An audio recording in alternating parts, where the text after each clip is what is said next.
Sir, आप क्या समझते हैं कि माजी में जो नहीं बन सके या एक बड़ा ब्लॉक नहीं बन सका, अब की बार बहुत सब ममालिक के अंदरूनी तौर के ऊपर अगर देखा जाए तो वहां पे ये एहसास पाया जा रहा है कि अगली बारी हमारी हो सकती है। क्या अब अरब इत्तेहाद माजी के इत्तेहाद से मुख्तलिफ हो सकता है?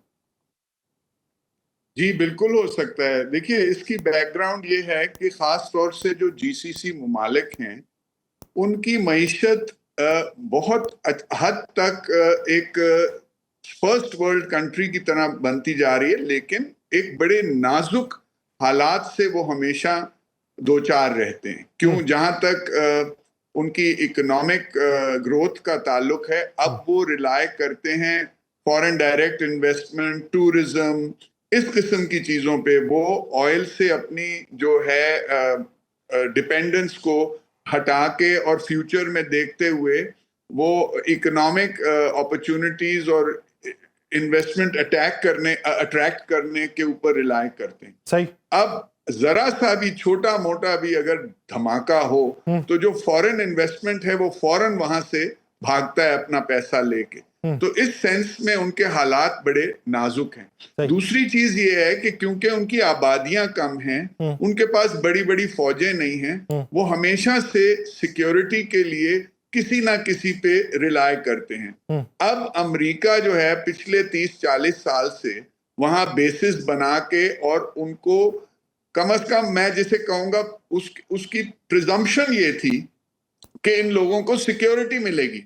अब एक मुल्क कतर जैसा जहां सबसे बड़ा एयर बेस है इस वक्त, ये अगर आप देखें कि अगर वो उनको एक इजरायली अटैक से नहीं बचा सकता तो जाहिर है वो इस सोचने में मजबूर होंगे कि हमें क्या फायदा हो क्या रहा फायदा है। सही खान साहब, आपने एक अहम समत में इशारा किया है। डॉक्टर सलमा साहिबा, जिस तरह खान साहब ये बात कर रहे हैं, अब बहुत सारी सवालात जन्म ले रहे हैं। दो स्कूल ऑफ थॉट्स हैं। एक ये है कि अमेरिका को वाज़ेह तौर पे कतर जवाब दे देगा, और एक ये है कि अमेरिका से एश्योरेंस मांगेगा अपनी सिक्योरिटी के हवाले से। आप क्या समझती हैं, खरबों डॉलर के मंसूबे, एक यकीन दहानियां, फौज आपके पास मौजूद नहीं है, क्या ये अरब इत्तेहाद की तरफ चीजें जाएंगी या फिर एश्योरेंस मांगने की तरफ जाएंगी?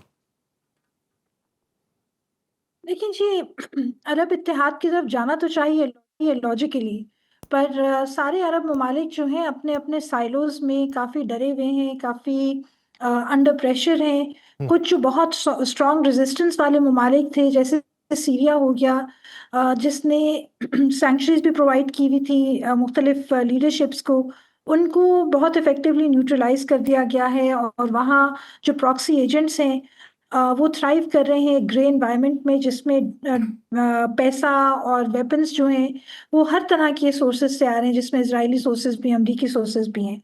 सो इजराइल को एक्चुअली तो वहाँ मिडिल ईस्ट में अपने मद्दे मुकाबिल कोई बड़ी ताकत दिखाई नहीं देती। एक ताकत थी, वो ईरान थी, और उसके साथ भी इन्होंने अपने आप को जो उलझाया है, तो उसके बाद ईरान भी बहुत हद तक न्यूट्रलाइज हो गया है। पीछे रह गया कतर। कतर के जो हथियार हैं, देखिए, it's not only having the weapons, it's also the fact कि वो वेपन्स बड़े नेटवर्क्ड हैं। वो सारे के सारे वेपन्स वेस्टर्न सोर्सेज के हैं।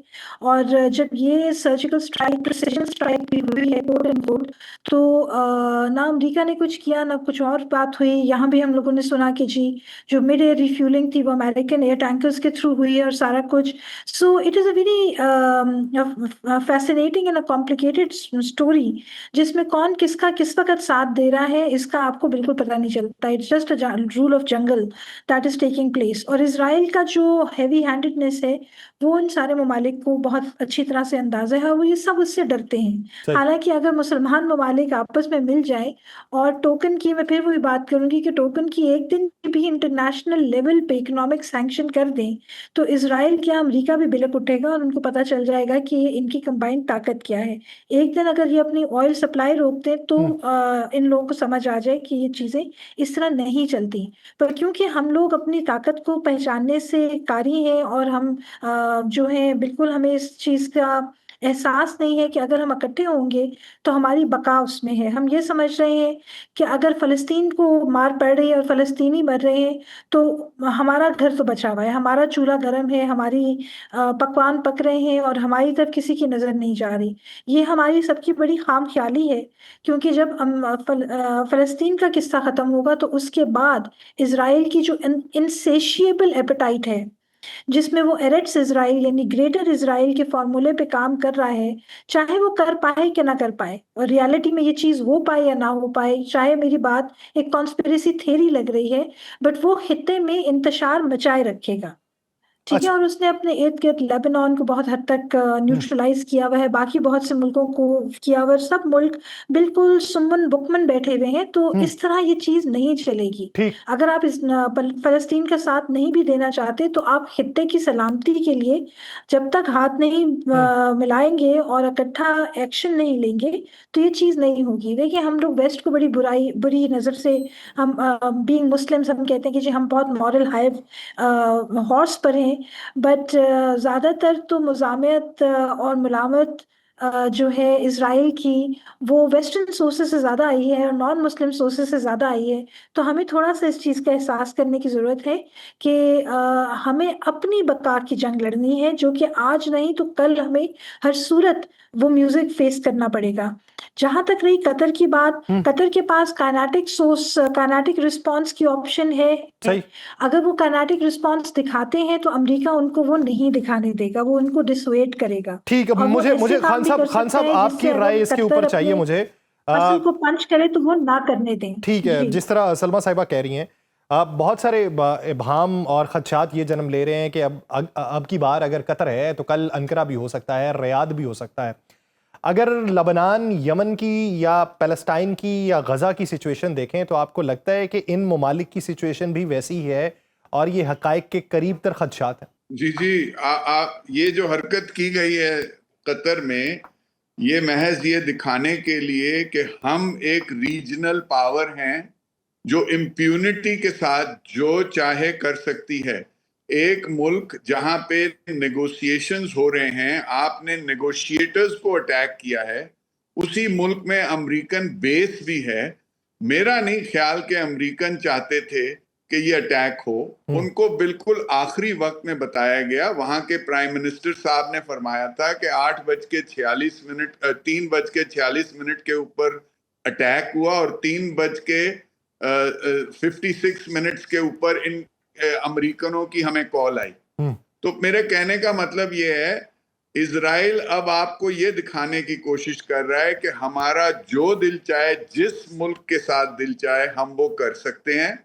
और जो भी हमारे अब मिसाल के तौर पे बहाना वो ये बताते हैं कि जी हमने ये कहा था कि यहाँ पे टेररिस्ट जहां भी होंगे हुँ, हम उनको टारगेट करेंगे, हुँ, किसी मुल्क में होंगे हम जाके उनको वहां टारगेट करेंगे। हुँ, अच्छा, अब कतर में जहां तक कतर का सवाल है, ना सिर्फ ये कि वो एक सालिस के तौर पे इवन जो तालिबान के साथ 2020 हुँ, में मुज़ाकरात अमेरिका के हो रहे थे, वहां पे भी तालिबान का बाकायदा एक दफ्तर खुला हुआ था और उनकी रेगुलर बातचीत होती थी। जहां तक हमास का ताल्लुक है, अभी जिस वक्त अक्टूबर 7 का वाकया हुआ, हुँ, कतरियों ने एंटनी ब्लिंकन जो के फॉरेन सेक्रेटरी थे, हुँ, वो उनको कहा कि भाई इन हमास वालों को हमारे यहां से निकालो। हुँ, उन्होंने उस बात को रेजिस्ट किया। हुँ, ये मैं 2023 अक्टूबर 7 की बात कर रहा हुँ, हूं। उसके बाद वो इस प्रोसेस में मजबूरी में थे। हुँ, पिछले साल नवंबर में उन्होंने कहा जी इस पे कोई खास पेशरफ्त नहीं हो रही, हुँ, अब हम चाहते हैं कि आप लोग यहां से निकलें। ये हमास की लीडरशिप को कतर ने कहा। हुँ, अच्छा, वो चले भी गए हुँ, नवंबर 2024 में। सही। दिसंबर में ट्रंप साहब ने उनको कॉल की और कहा कि नहीं, आप इनको वापस ले लें। हुँ, आप अंदाजा लगा सकते हैं ये कैसे टेररिस्ट थे जो छुप रहे थे और ये इनको जाके टारगेट करेंगे। बॉटम लाइन ये है कि आप पीछे हिस्ट्री में जाके देख लें, जब भी कोई सोल्यूशन करीब आता है, क्योंकि इस दफा जो ये हमास वाले थे, जो प्रपोजल डोनाल्ड ट्रंप ने दिए थे, हुँ, उनमें वो एग्री करने को तैयार थे।